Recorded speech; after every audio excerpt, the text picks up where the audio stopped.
In today's episode, part 3 of our discussion on social impact measurement, you'll learn how to build a measurement framework, understand social impact indicators, measurement methods, and how to know if your program's actually achieving its goal. Let's make a social impact.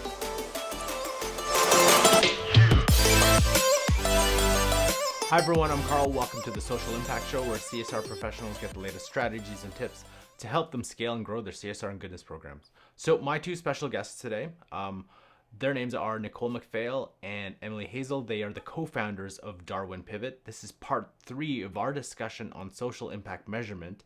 And today we're talking about framework and insights. So let's get right into it. How do you go about building a impact framework? Well, before I answer that question, Carl, you forgot to introduce a dog that usually comes into one of these episodes. That's Junie. Hopefully she pops down. But back to your question. Sorry, say that again. Oh, so how do you go about building an impact framework? Okay, so Emily and I are pretty big advocates of making sure that you're starting at the top and really understanding what you're trying to solve for with your program or strategy. And not even when we say the top, not even on the program level, we're talking about understanding what your strategy is doing in service to one of your biggest stakeholders, which would be the executives in your company.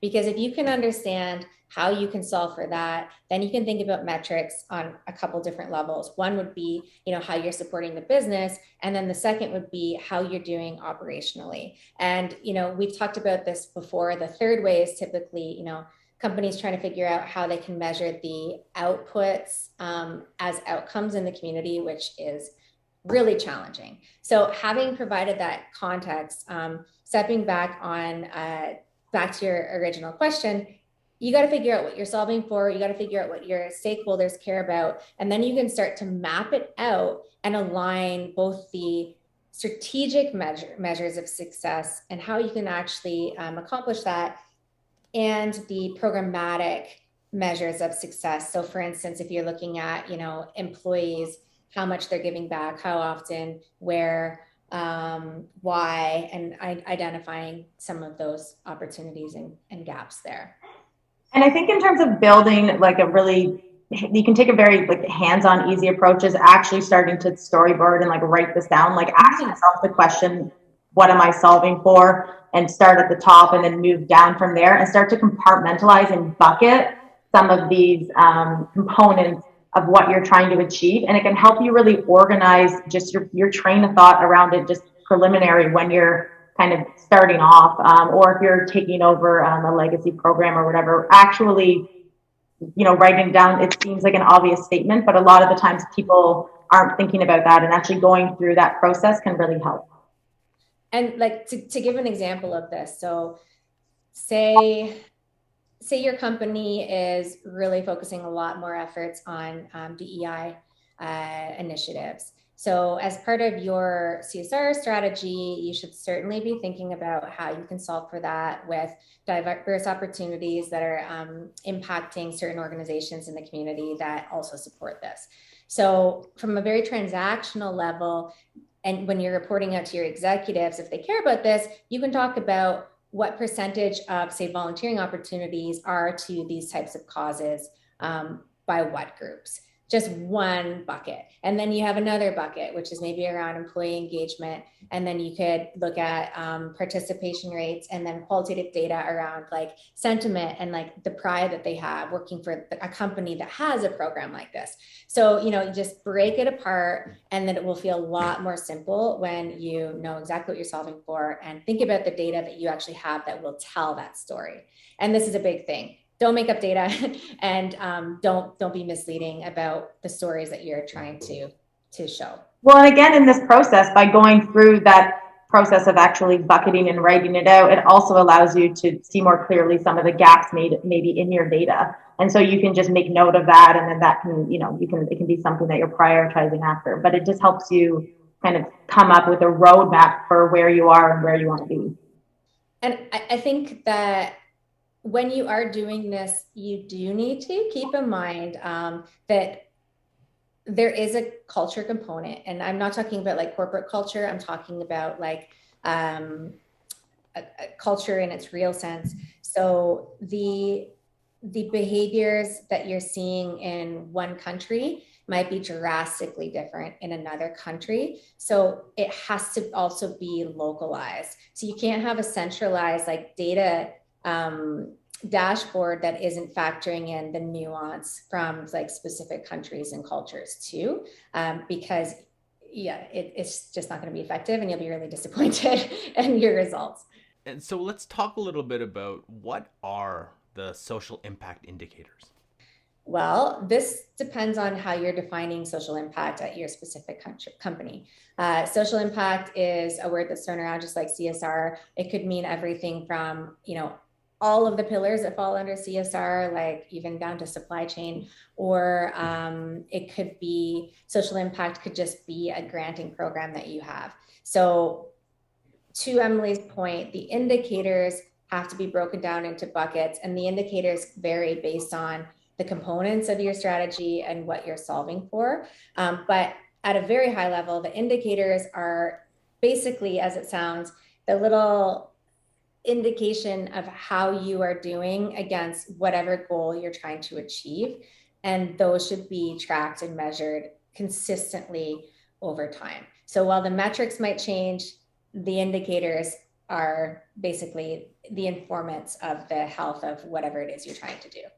I think maybe with just to build off of that, and it's something that we talked about in a previous episode, is again going back to kind of the basics. And so making sure that the social impact indicators that you're including or that you're striving to include are valid and reliable. So they can reliably measure what you're looking to measure over time. They consistently will be able to tell you how trends are changing over time. And again, valid in that they are actually measuring what you set out to measure. And so that kind of takes a little bit of having to flex your critical thinking skills and making sure that the metrics that you're actually looking at are measuring what you want them to measure. And if they're not, then you'll have to kind of rejig your approach a little bit and make sure that you are aligning with that overarching goal and that overarching framework.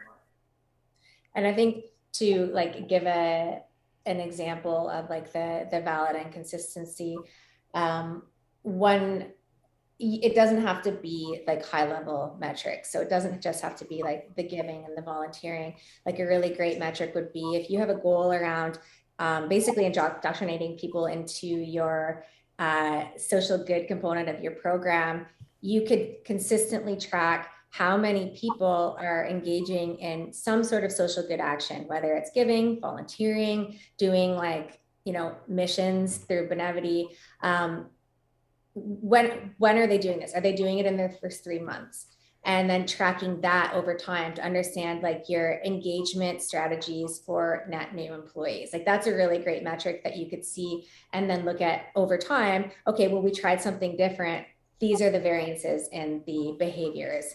And then after a year, you can actually really start to think about these insights in a more meaningful way. So what are some different methods to measure social impact? Methodology in the sense that we're talking about is just how we're collecting the information. And if you have a technology that does a lot for you, so like it's not even just the giving and the volunteering and the grants and the like pro-social behaviors that can be tracked through a technology. You can also use Google Analytics to understand how people are utilizing the technology too and understand their interests and stuff like that from that aspect. And then collecting also comes from surveys and interviews. And there's different ways that you can think about this. But if you are planning on collecting data in a more qualitative way through surveys and interviews, do some research on that approach, because even the framing of questions in a survey can impact how valid your results are in the first place. If you have a bad survey, if you're not giving it to enough people, it's a waste of your time. You have to be intentional when you're designing the survey. And again, if there's examples out there that you can use, because the cadence and the question order, all of those things can have an impact. And so make sure that you have an understanding of that and don't just kind of willy-nilly throw a survey out there, because it can become misleading. And then you end up making decisions based on, data that's actually not really that, accurate, or not well designed, or I'm kind of trying to tell my words there. No, I hear I absolutely hear what you're saying. I think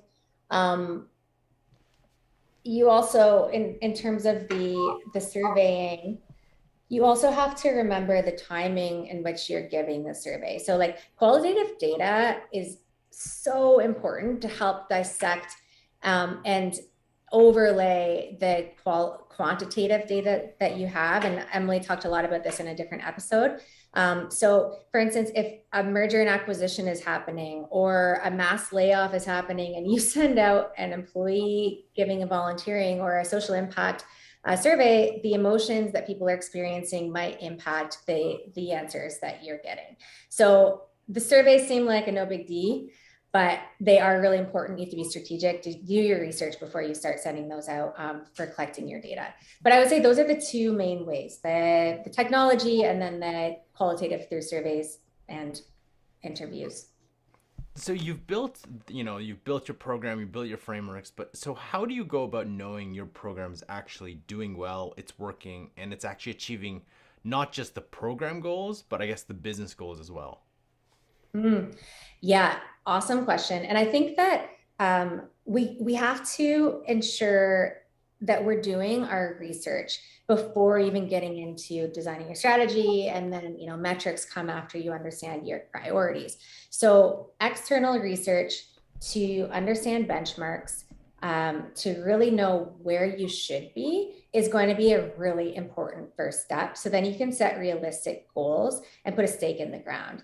And to find this information, there's a bunch of ways. Like CECP, Giving in Numbers, does a benchmarking report every year, and they talk about the different engagement levels and donations, or donations as percent pre-tax, per industry and per company size. So you can use that as a way to sort of benchmark yourself.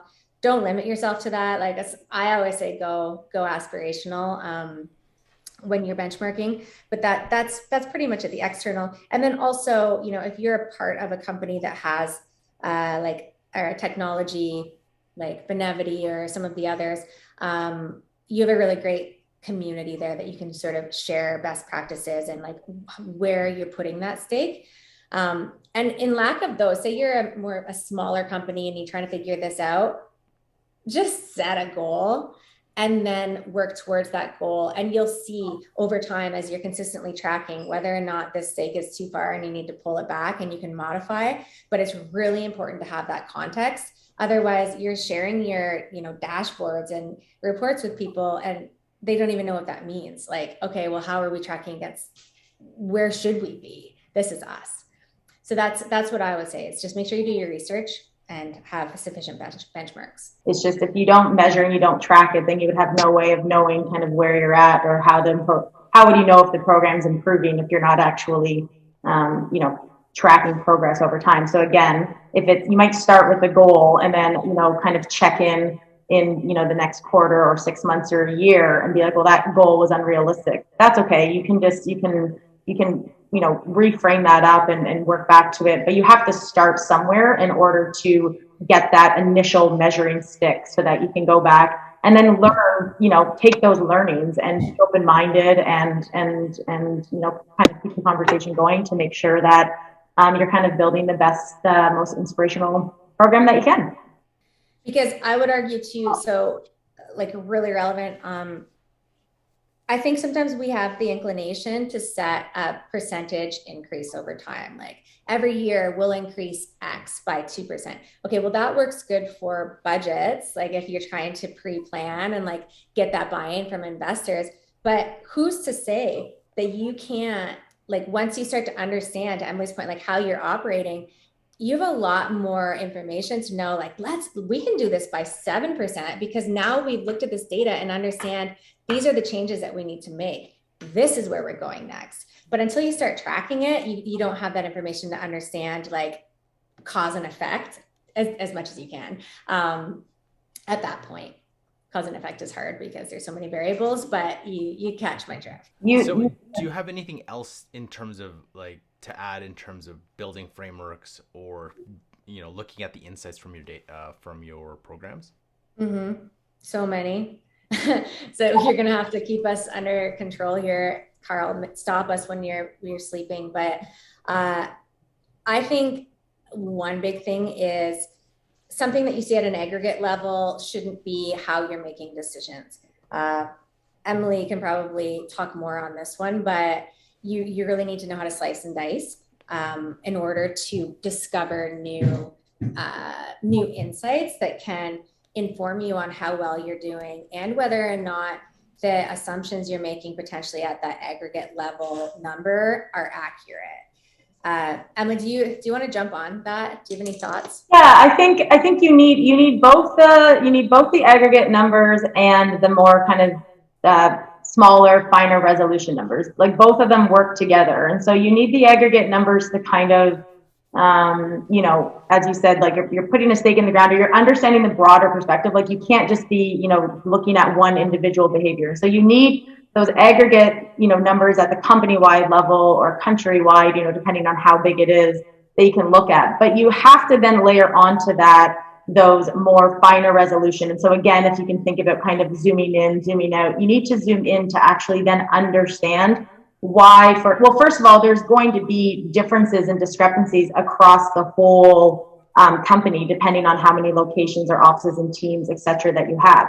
So an aggregate number, you're making a lot of assumptions about all of your employees or metrics if you're looking at one number for the entire company. But you use that at a high level, and then you zoom in so that you can start to understand, okay, well, what's going on in this team or this branch or this location. And if, for example, there was something like an outlier in a particular location, then you can use these outliers to be like, well, what is going on there? And so you're using different levels of data to help you ask smarter questions to get more to the root cause so that you can actually then solve for what you're trying to solve for and make better decisions and have a more integrated program. But you wouldn't know any of that unless you started, diving deeper into the nuances of the data.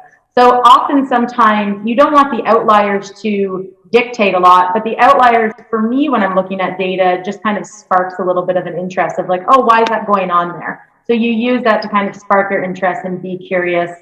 This is a really great point. And like to give one example, think about, okay, so for anyone who has a corporate matching program as an example, for those of you who aren't so familiar with this, there's typically caps on how much money an individual can give and the company will match. So, the typical would be like $1,000 to $5,000 for every employee, where the company will give this money and match those donations. Some companies have massive caps up to 100,000.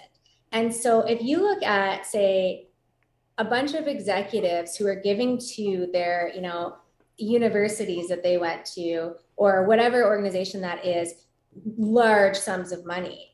And then you look at, say, the average donation amount at your company, it's going to skew it. They might have a lot of frontline employees whose salaries are far less, and they're wanting to give, a little bit less money. But if you look at it from an aggregate level and it says that your average donation is $500, you might use that to figure out how to, promote your program or expectations on what people are giving, when really the average employee is only giving, say, $100 a year. So that's just one example of like really looking at that data and zeroing in to understand what all of this means. And similarly, like I've seen companies accidentally make decisions on having thresholds. So you can't give a donation unless you give, say, $50. And they're looking at their average donation amount thinking, well, a lot of people are giving this amount of money, but there's so many people that don't have the funds to give, where they put their threshold, and that's limiting participation, and they had never even realized it. So that's just one example of it in action. I love that example. And I was actually thinking about, as you were talking, it's like if you were comparing like something that I was donating to like the annual donations like that Oprah does or something. It's just like, well, comparatively to to where I'm at, it's you have to look at it proportionally, and you have to set that to make sure that it's you're taking into context whether it's the team, the level that you're at the company, how long you've been at the company. You can start to look at other types of demographics as well. And so you, again, going back to the earlier episode, you want to be making sure that you are comparing apples to apples, not apples to oranges, because then you're just going to go down a completely wrong direction, to your point, Nicole, because you weren't looking at the data with that intention, and you weren't being careful in interpreting that data. And I know we can talk about this and you both can talk about this for hours on end, but if our audience wants to connect with you, what was the best place to reach you both and learn more about Darwin Pivot? Check us out on our website, darwinpivot.com, or email us at info@darwininc.com. Watch the first 2 parts of our discussion on social impact measurement by clicking here. Thanks for watching, and we'll catch you next episode.